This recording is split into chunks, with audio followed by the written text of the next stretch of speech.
Praise the lord. యేసుక్రీస్తు నామమున అందరికీ శుభోదయం.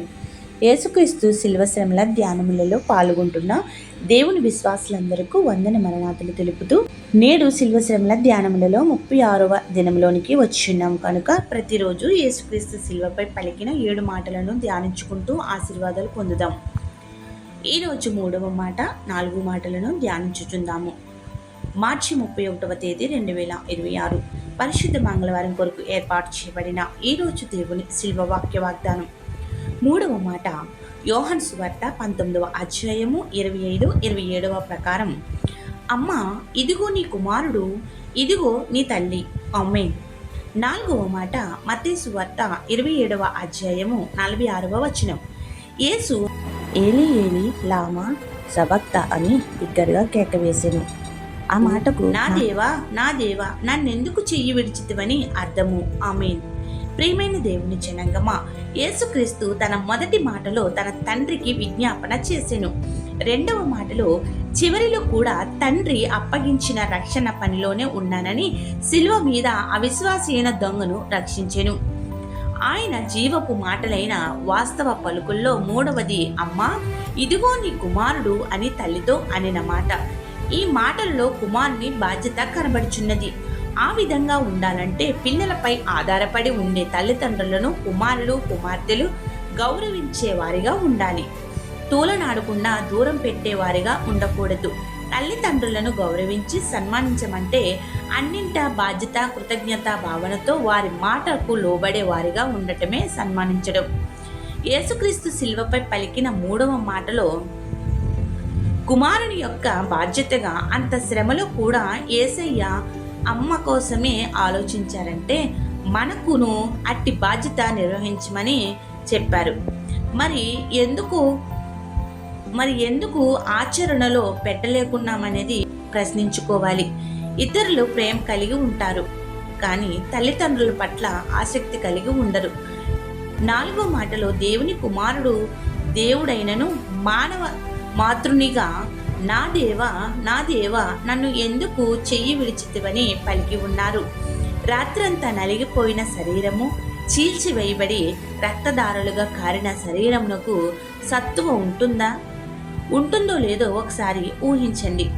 ఆ కొండపై సిలువకు రెండు చేతుల్లో 2 మేకులను 2 కాళ్ళను అదిమి పెట్టి ఒక్క మేకుతో బలమైన సమ్మెటతో బహుబలం గల సైనికులు శరీరము చీల్చి మేకులను కొట్టి సిలువకు అంటగొట్టి పడేటట్లు నిట్టు నిలువుగా ఏ ఆధారము లేక కేవలం సిలువకు కొట్టిన మేకులు ఆధారముగా గాలిలో నిలబెట్టిరి. ఏ దోషములు చేసినని మన రక్షకునికి ఇంత భయంకరమైన శిక్ష?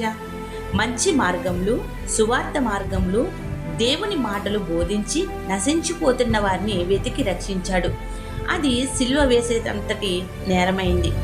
ఆయన ఆ బాధలు యెషయా ప్రవక్త చెప్పినట్లు వదకు తేబడిన గొర్రెపిల్ల బొచ్చు కత్తిరించి వాని ఎదుట మౌనంగా నుండునట్లు ఆయన ఉండును. శిలువ శ్రమలో బాధలు సహించెను, దౌర్జన్యం వహించెను. ఈ 4వ మాట దేవుని ప్రశ్నించినట్లు ఉండినను తండ్రికి తన సర్వం వినిపించాలని ఆయన మానవ మాతృనిగా దేవునిని వేడుకునేను.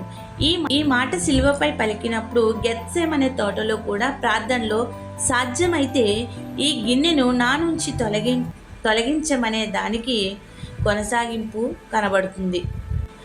యేసయ్య శిలువను ఎదుర్కొనడానికి దేవదూతలు వచ్చి పరిచర్య చేసి బలమిచ్చినారు. ఆ శక్తిని పొందిన యేసుక్రీస్తు శరీరధారిగానే శ్రమలను ఎదుర్కొనెను.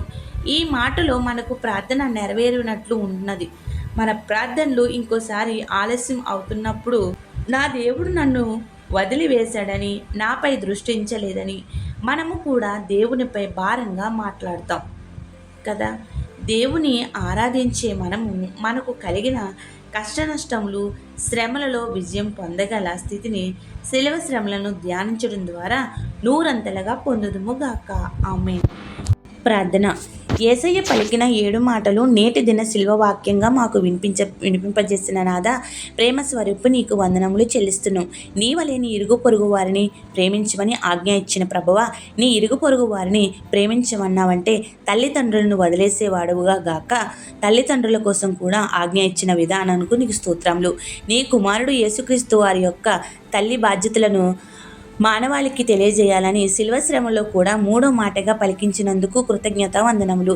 తల్లిదండ్రుల యొక్క విలువ ఎంత ప్రాముఖ్యమైనదో ఈ మాట ద్వారా మాదిరికరంగా కళ్ళకు కట్టినట్లు చూపించవయ్యా.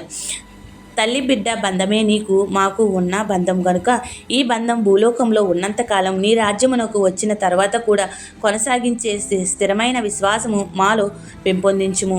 ఈ 40 రోజులు శిల్వ ధ్యానములు చివరి వారంలో ఉన్నాము గనుక ఏ బిడ్డకు ఇట్టి గొప్ప తరుణము కోల్పోకుండా నీ సన్నిధికి రాగల కృపలతో నింపుము. సిలువలో మా అందరి శ్రమలను కొట్టివేసి శుద్ధీకరించుము. ఈ పరిశుద్ధ మంగళవారపు నీ దీవెనలు వర్షం కుమ్మరించి ఎందరైతే అస్వస్థతలుగా ఉన్నారో వారందరినీ స్వస్థపరచుము. ఏమేమి అంశములపై ఉపవాసం ఉంటున్నామో ఉపవాస దీక్షను నీవు అంగీకరించి లక్ష్యపెట్టి మా అంశ ప్రార్థనలకు నెరవేర్పును దయచేయము. పరిశుద్ధాత్మ వరములతో నింపుము. ఈ రీతిగా సంపూర్ణ విజయం పొందేవారుగా నిలుపమని శిల్వనాథుడైన యేసుక్రీస్తు వారి పరిశుద్ధ నామమున అడిగి వేడు కోరి ప్రార్థిస్తున్నాము తండ్రి. ఆమెన్. తండ్రి, కుమార, పరిశుద్ధాత్మ శిల్వనాథుడైన యేసుక్రీస్తు నామమున శిలువలో పలికిన 7 మాటలు ధ్యానముల ద్వారా దీవెనలు ఆశీర్వాదములు కుమ్మరించి పరిశుద్ధ శక్తితో నింపునుగాక. ఆమెన్. ఇట్లు దేవుని స్వార్థ పరిచర్యలో మీ సహోదరి. ఆమెన్. God bless you. అందరికీ మరణాత.